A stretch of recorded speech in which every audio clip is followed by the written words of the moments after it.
오늘 함께 은혜 받을 말씀은 에베소서 6장 13절에서 18절 말씀입니다. 신약성경 317페이지에 있습니다. 에베소서 6장 13절에서 18절 말씀입니다.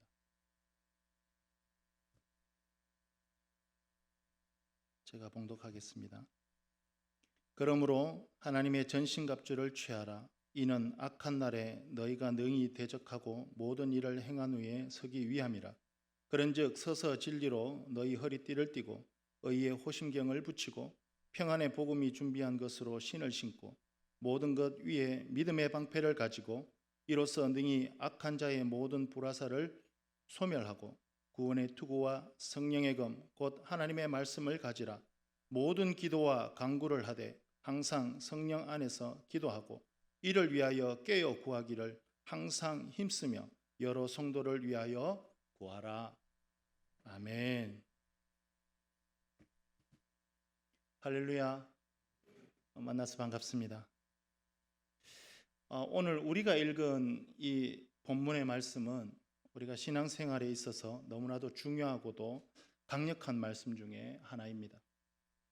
본문에서 사도 바울은 우리 믿는 자들의 삶이 영적 싸움이며 우리가 각자가 하나님의 영적인 군사들임을 말해주고 있습니다. 우리는 하나님의 영광을 위하여 싸우는 자로서 우리가 어떤 무기를 갖고 있는지 잘 알아야 합니다. 또한 그 무기들을 능숙하고 효과적으로 사용할 수 있도록 잘 연습해야 합니다. 바울 사도는 당시 전 세계를 지배하고 있던 로마 군인들을 모델로 삼아 예수 그리스도를 믿는 많은 성도들을 구체적으로 묘사하고 있습니다. 그 모습이 오늘 본문 13절에서 17절을 보면 잘 표현되어 있습니다. 그러므로 하나님의 전신 갑주를 취하라. 이는 악한 날에 너희가 능히 대적하고 모든 일을 행한 후에 서기 위함이라.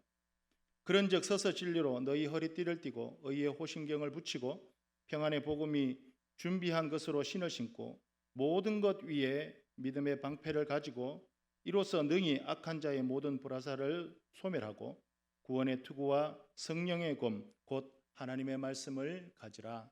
아멘.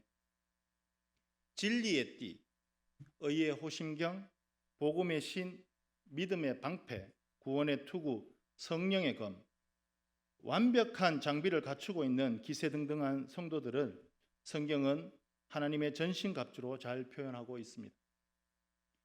이 정도로 전신갑주라고 한다면 개인으로서의 이상 갖출 것이 없을 만큼의 거의 완벽한 무장이라고 말하고 있습니다. 그런데 이 모든 것을 완벽하게 준비하여도 18절 말씀이 빠져버린다면 아무것도 아닌 것이 됩니다. 18절은 이렇게 말씀하십니다. 모든 기도와 간구를 하되 항상 성령 안에서 기도하고 이를 위하여 깨어 구하기를 항상 힘쓰며 여러 성도를 위하여 구하라. 아멘. 18절 말씀 안에서 우리가 주목해야 될 단어가 있습니다. 그것은 기도에 대하여 강조하면서 항상이라는 단어가 반복됩니다. 이 말씀은 우리의 삶이 늘 하나님을 향하여 성령 안에서 기도하는 삶이 되어야 할 것을 말해주고 있는 것입니다. 또한 바울 사도는 우리의 기도 생활에 대하여 다른 서신서에서도 분명히 강조합니다. 골로새서 4장 2절입니다. 기도를 계속하고 기도에 감사함으로 깨어 있으라라고 말씀하십니다. 우리는 바울 사도의 깨어 기도하는 일에 대하여 강조하고 있는 이유를 오늘 본문의 말씀을 통해 충분히 눈치챌 수 있습니다. 보십시오. 군인으로서 무기를 챙기고 전신의 갑주를 입었습니다. 거기다가 체력까지 준비되어 있습니다. 누가 봐도 믿음직한 군인의 모습이며 싸우면 승리할 것 같은, 그래서 적수가 없을 것 같은 그런 강인한 모습입니다. 그런데 우리는 여기서 아주 중요한 한 가지를 발견해야 합니다. 그것은 아무리 완벽하게 잘 갖추어졌다 하더라도 한 가지를 놓치면 다 끝나버릴 수 있다는 사실입니다. 그것이 무엇일까요? 그것은 바로 깨어 있어야 한다는 것입니다. 육체적으로도 물론이지만 영적으로 깨어 있지 않는다면 무장한 것이 아무 소용이 없다라는 것입니다. 인천 상륙작전을 지휘했던 메가더 장군의 명언이 있습니다. 작전에 실패한 군인은 용서할 수 있어도 경계에 실패한 군인은 용서할 수 없다라는 것입니다. 아무리 최고의 무장을 하고 최첨단을 자랑하는 최신의 무기를 가지고 있다 하더라도 깨어있지 않는다면, 그리고 잠들어 있다면 다가오는 큰 시련을 알아차릴 수 없고 더 나아가 전쟁의 승패를 장담할 수 없게 된다는 것입니다. 사탄은 우리가 전신갑주를 입고 무장하는 것에 대해서는 그리 별로 방해하지 않습니다. 오히려 무장하는 우리의 모습보다는 영적으로 깨어있지 못하도록 만드는 것이 저들의 전략입니다. 우리의 영적 상황을 무디게 만드는 것입니다. 우리의 신경을 아주 무디게 만드는 것이죠. 우리의 관심을 계속해서 하나님께 두지 못하게 만듭니다. 어떻게 해요? 기도하지 못하도록 달콤한 유혹으로 우리에게 속삭이는 것이죠. 바쁘잖아. 남들은 안 하잖아. 이 정도면 되지 뭐. 특히 이 코로나 시국에 기도한다고? 읽어보셔서 아시겠지만 본문에 나오는 말들은 우리가 평소에 쓰는 용어들이 아닙니다. 모두가 군사적인 용어들입니다. 이러한 군사적인 용어로 말씀하고 있다는 것은 우리 앞에는 분명히 강력한 대적자들이 있다는 것을 의미합니다. 그 실체에 대해서 11절에는 강력하게 경고하고 있습니다. 11절입니다. 마귀의 관계를 능히 대적하기 위하여 하나님의 전신갑주를 입으라. 아멘. 마귀의 존재도 문제지만 그 존재감보다 더 강력한 것이 바로 마귀의 관계입니다. 이 관계가 무엇이죠? 바로 속임수입니다. 이 속임수는 마귀의 가장 큰 무기인데 바로 믿음의 성도들을 깨어있지 못하게 만든다는 것입니다. 자, 우리 한번 함께 생각해 볼까요? 지금까지 우리 모든 인류의 역사들을 살펴보면 이 마귀의 속임수에 넘어가 많은 낭패를 경험하며 지금까지 왔음을 알 수 있습니다. 인류의 조상인 아담과 하와도 마귀의 이 속임수에 넘어가 하나님의 말씀에 불순종하고 결국은 어둠의 죄가 이 세상에 들어오게 된 것을 우리는 성경을 통해 너무나도 잘 알고 있습니다. 더욱 놀라운 것은 하나님의 아들이신 예수님에게까지 나타나 광야에서 예수님을 넘어뜨리려고 했을 때도 마귀가 사용했던 것은 바로 이 속임수였습니다. 사탄의 가장 큰 역할은 우리를 잠들게 하는 것입니다. 왜죠? 우리가 아무리 훈련을 잘하고 전신갑주를 입고 최첨단 무기로 무장하며 전쟁 준비를 다 하고 있다 하더라도 잠들어 버리면 아무것도 하지 못한다는 것을 사탄은 우리보다 더 잘 알고 있기 때문입니다. 사탄은 우리의 영혼을 노리고 있습니다. 사탄의 속임수는 그렇게 간단한 것이 아닙니다. 마치 무형무취, 냄새도 없고 형체도 없이 우리의 심장부 깊이 들어와 우리를 아무것도 하지 못하도록 잠들게 하는 것입니다. 우리 인간들은 가만 보면 언제나 보이는 것에 대한 두려움을 가지고 있습니다. 그러나 성경은 보이지 않는 영적 전쟁에 대하여 끊임없이 경고하고 계십니다. 여기에 모여 함께 예배드리고 있는 사랑하는 성도 여러분, 영적 전쟁에는 전방과 후방이 따로 없습니다. 최전방만 있을 뿐입니다. 항상 깨어 기도하지 않는다면 그 전쟁의 승패도 이미 사탄에게 넘어가 버렸는지도 모르겠습니다. 과거 이스라엘 백성들이 다시 포로 생활에서 고향으로 돌아와 성전을 다시 재건하려고 할 때 하나님께서는 스가랴 선지자의 눈을 통해 보여주신 것이 있습니다. 스가랴 3장 1절에서 2절입니다. 이것은 우리 함께 읽도록 하겠습니다. 시작. 대제사장 요수아는 여호와의 천사 앞에 섰고 사탄은 그의 오른쪽에 서서 그를 대적하는 것을 여호와께서 내게 보이시니라. 여호와께서 사탄에게 이르시되 사탄아, 여호와께서 너를 책망하노라. 예루살렘을 택한 여호와께서 너를 책망하노라. 이는 불에서 꺼낸 그슬린 나무가 아니냐 하실 때에. 지금 스가랴 선지자의 눈이 열립니다. 보이지 않는 영적인 세계를 본 것입니다. 놀랍게도 영적인 리더자인 여호수아 옆에 누가 있습니까? 동력자가 아니었습니다. 하나님께서는 스가랴의 눈을 열어 보게 하신 것은 바로 사탄이었습니다.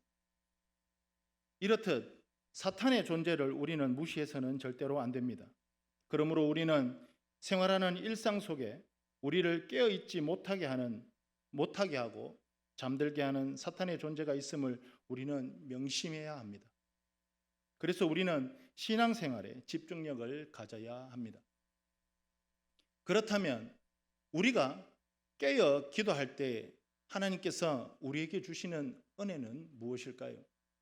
그 첫 번째, 우리가 깨어 기도할 때 주시는 은혜는 시험에 들지 않도록 도우신다고 하십니다. 시험에 빠지는 것을 우습게 여겨서는 절대로 안 됩니다. 하나님께서는 우리에게 향한 놀라운 계획과 섭리 가운데 우리를 단련하고 성숙한 믿음의 분량을 위해 주시는 시험은 우리가 치러야만 하는 필수 과목입니다. 그러나 그 밖의 것은 깨어 있으면 다 이길 수 있는 것이기 때문입니다. 세상에 어느 누구도 시련과 시험을 좋아하는 사람은 없습니다. 일평생 쌓아 올린 것들을 한순간에 무너뜨리고 쓸어가 버릴 수 있는 것이기 때문입니다. 이렇듯 사단의 속임수는 인정사정을 봐주지 않습니다. 단 한 번의 시험을 통해 완전히 무너뜨릴 수 있는 것입니다. 우리가 알지 못하는 사이에 죄를 짓도록 하고 하나님과의 관계를 멀어지게 만듭니다. 신앙생활을 잘 하든지 잘하던 사람이든지 못하던 사람이든지 이 시험에는 예외가 있을 수 없습니다. 이런 영적인 시험에는 예고나 범위가 없기 때문입니다. 요즘 시기는 저도 시험을 쳤지만 지금 각 학교들마다 전반기에 배웠던 것을 평가하는 기말 시험 기간입니다. 이같이 학교에서 학생들이 치르는 이런 시험은 그 시험 범위가 미리 공지되어 미리 준비할 수 있지만 영적인 시험은 언제 어디서 어떻게 일어날지 아무도 모르는 것입니다. 그러기에 언제나 우리는 깨어 기도해야 하는 것은 매우 중요한 것입니다. 이렇게 깨어 기도한다는 것은 어찌 보면 저와 여러분들에게 주시는 하나님의 시험 범위가 아닐까 생각합니다. 두 번째, 깨어 기도하는 사람은 세상이 감당할 수 없습니다. 잘 알고 계시겠지만 신앙생활에도 중간지대는 없습니다. 가다가 멈추면 넘어지는 것이 바로 신앙생활입니다. 우리가 드리는 예배는 한 번 드리고 쉬었다가 한 달 뒤에 드리는 그런 것이 아닙니다. 우리의 믿음 생활은 첫 걸음마를 뛰는 순간부터 시작되었다면 달릴 때까지 잘 성장해야 합니다. 그리고 달리기까지 성장했다면 이제는 성숙하는 자리까지 가도록 그 생활을 멈추지 않고 계속해서 해나가야 하는 것입니다. 멈추면 넘어집니다. 신기하게도 말씀 묵상, 예배 생활, 기도 생활 등 신앙생활에 좋은 습관을 가지는 데는 정말 많은 시간이 필요합니다. 특히 성경을 꾸준히 읽는 자리까지는 수많은 시간과 훈련이 필요한 것을 알고 있습니다. 그런데 우리가 이런저런 핑계로 며칠 쉬어버린다면 오랜 시간과 훈련을 통해 쌓았던 그 좋은 습관들이 다시 원점으로 돌아가 버린다는 것을 알 수 있습니다. 반면에 신앙생활과 반대되는 것들은 얼마나 빨리 습득이 되는지 모르겠습니다. 제가 지난번 시간에도 말씀을 드렸지만 이 코로나 팬데믹으로 멈춰버렸던 지난 2년 3개월 동안, 그 기간 동안 혹시 우리의 영적 생활도 이 코로나와 함께 멈춰버린 것은 아닌지 매우 안타까운 마음입니다. 사랑하는 성도 여러분, 사탄은 사람이 많이 있다고 겁내지 않습니다. 사람들의 신앙의 연수가 사탄을 떨게 만드는 것이 결코 아닙니다. 사탄을 두렵게 하고 떨게 만드는 것은 사람의 숫자가 많고 적음이 아니라 깨어 기도하는 한 사람, 그 한 사람이 사탄을 두렵게 하는 것입니다. 깨어 기도하는 한 사람이 가정에 있다면, 깨어 기도하는 사람이 교회에 있다면, 깨어 기도하는 한 사람이 공동체 안에 있다면 이것은 하나님의 큰 축복입니다. 가정을 지키고 교회를 지키고 공동체를 지킨다는 것, 깨어 기도하는 자만이 할 수 있습니다. 왜요? 영적으로 깨어있지 않다면 우리는 사탄에게 당하기 때문입니다. 세 번째는 깨어있기 위해서는 우리의 삶의 우선순위를 바꾸어야 합니다. 우리가 살아가는 평생의 삶 속에서 가장 중요한 것이 무엇인지 생각해 보아야 합니다. 저와 여러분이 예수님을 믿는 그리스도인이 되는 그 순간 우리에게는 먹는 것, 입는 것, 마시는 것이 이전의 우선순위에서는 멀어지게 될 것입니다. 기도하는 일에 자신의 시간을 만들어야 합니다. 직장 안에서 기도할 틈을 얻어야 합니다. 운전하면서 무엇을 하든지 간에 기도 시간을 만들어내야 하는 것입니다. 시간이 남을 때 기도의 시간을 확보하려고 한다면 장담하건대 절대로 기도할 수 없게 됩니다. 자신만의 기도의 골방을 만들어야 합니다. 기도하는 것에는 공간도 중요합니다. 시간의 틀을 넘어서야 합니다. 기도할 시간을 만들어야 합니다. 신앙생활의 핵심이 늘 기도하는 일이라는 것을 잊어서는 안 될 것입니다. 이런 생활을 위해서는 내가 그동안 시간을 만들면서까지 즐겼던 취미나 오락들을 줄이고 분주하고 복잡한 삶을 단순하게 만들어야 할 필요가 있습니다. 유진 피터슨 목사는 분주함에 대하여 다음과 같이 말합니다. 분주하다라는 단어는 헌신이 아닌 배신의 표시이다. 그것은 헌신이 아니라 결함이다. 분주한 것은 자신의 의지가 강해서 무엇인가 자신의 힘으로 이루려고 하는 것이고 자신의 삶에 충실하게 살려고 하는 것이다 라고 말합니다. 이러한 분주한 삶은 결국 하나님을 섬기는 것이 아니라 자기를 섬기는 것이고 궁극적으로는 하나님을 떠나는 것이 될 수 있다라고 아주 강력하게 경고하고 있습니다. 우리가 너무나도 잘 알고 있는 베드로 사도는 늘 예수님 곁에 있었습니다. 그러나 정말 중요한 일에는 베드로는 깨어있지 못했던 것을 우리는 알 수 있습니다. 마태복음 26장 40절에서 41절입니다. 우리 함께 읽겠습니다. 시작. 제자들에게 오사 그 자는 것을 보시고 베드로에게 말씀하시되 너희가 나와 함께 한 시간도 이렇게 깨어 있을 수 없더냐. 시험에 들지 않게 깨어 기도하라. 마음에는 원이로되 육신이 약하도다 하시고. 기도해라. 이렇게 졸지 말고 깨어 기도하라고 하십니다.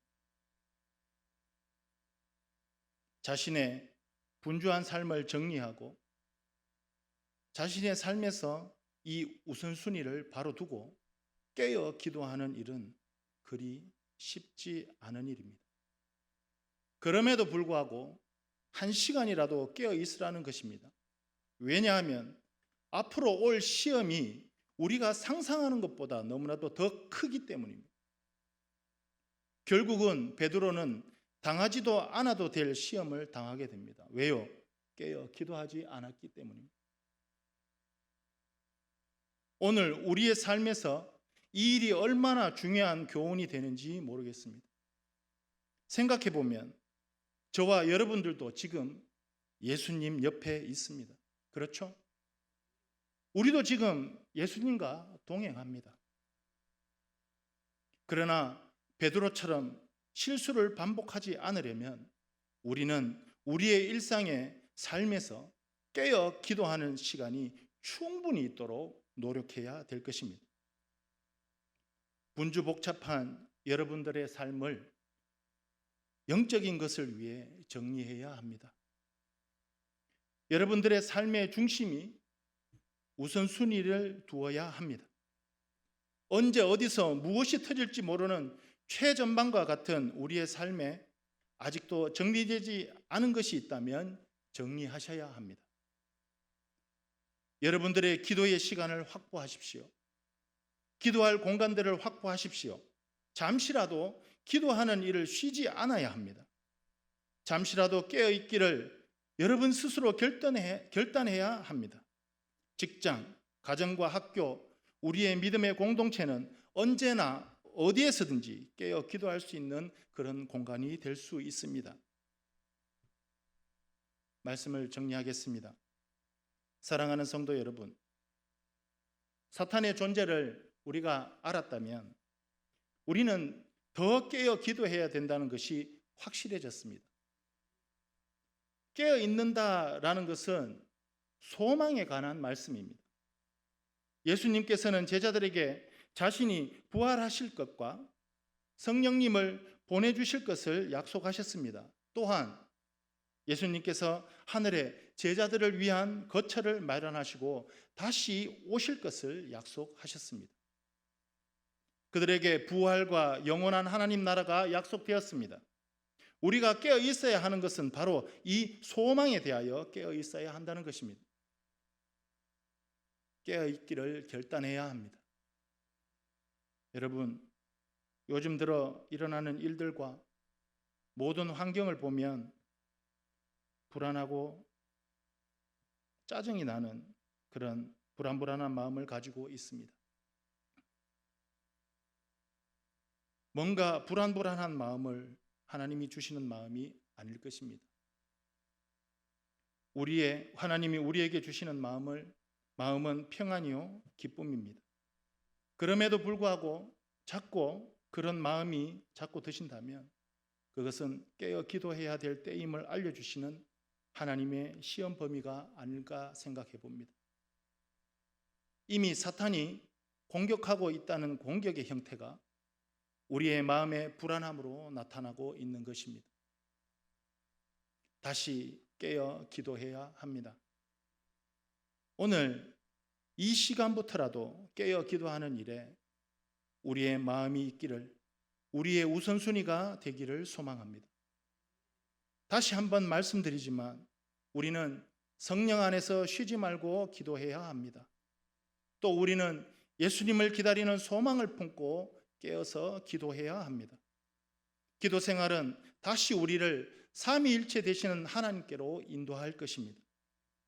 기도는 아버지 하나님의 이름을 간절히 부르는 것이고, 이 기도는 성령 하나님과 매 순간순간마다 동행하며 호흡하는 것입니다. 사랑하는 성도 여러분, 항상 깨어 기도하는 삶은 하나님의 축복입니다. 우리가 이 기도와 말씀으로 영적 싸움을 할 때 지치지 않고 끝까지 싸워 주님 오시는 그날까지 승리하는 삶을 살아가시는 우리 사랑하는 농공의 모든 성도님들 되시기를 간절히 소망합니다.